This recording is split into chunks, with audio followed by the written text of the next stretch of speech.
Hello সবাইকে, অভিনন্দন আমার চ্যানেলে আমার সমস্ত স্টুডেন্টসকে। আজকে আমরা পড়ব প্লাজমিড নিয়ে।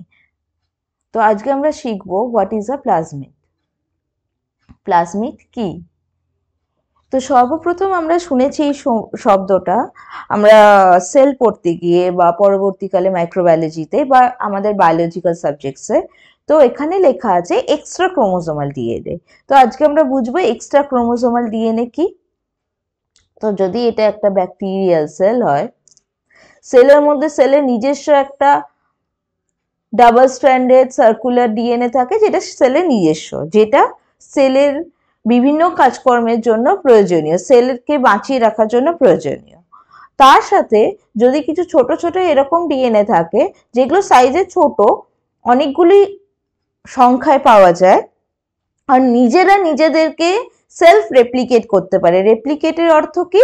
রেপ্লিকেটের অর্থ হলো এই যে ডিএনএটা আছে, এই ডিএনএটা থেকে ডিএনএটা নিজে নিজে দুটো ডিএনএতে পরিবর্তিত হতে পারে, মানে দুটো ডিএনএ ফর্ম করতে পারে। সেরকমই এরাও এই কাজটি করতে পারে। তো এটাকে বলে সেলফ রেপ্লিকেশন। তো এরকম কিছু ডিএনএ কে বলা হয় প্লাজমিড। প্লাজমিড কোথায় থাকে? প্রোক্যারিওটসে থাকে যেমন ব্যাকটেরিয়া, আর ইউক্যারিওটসে থাকে যেমন ইস্ট। প্লাজমিড কিন্তু সেলের নর্মাল বেঁচে থাকার জন্য প্রয়োজনীয় নয়, কিন্তু যদি প্লাজমিড সেলে থাকে তাহলে সেল কিছু এক্সট্রা ফিচার্স পায়, এক্সট্রা ধর্ম পায়, যেমন অ্যান্টিবায়োটিক রেজিস্টিভিটি। মানে আমরা যদি অ্যান্টিবায়োটিক নিই আর সেই যে ব্যাকটেরিয়াটাকে মারার জন্য নিচ্ছি তার যদি প্লাজমিড থাকে তাহলে সেই ব্যাকটেরিয়াটা কোনোভাবেই মরে যায় না। তো এইটা হলো একটা প্লাজমিডের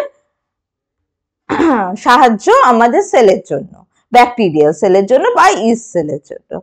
যদি তোমাদের ক্লাসটি পছন্দ হয়ে থাকে তাহলে তোমরা ফলো ব্যাক করবে, সাবস্ক্রাইব করবে, আর আরো কিছু ভিডিওসের জন্য ওয়েট করবে। Thank you.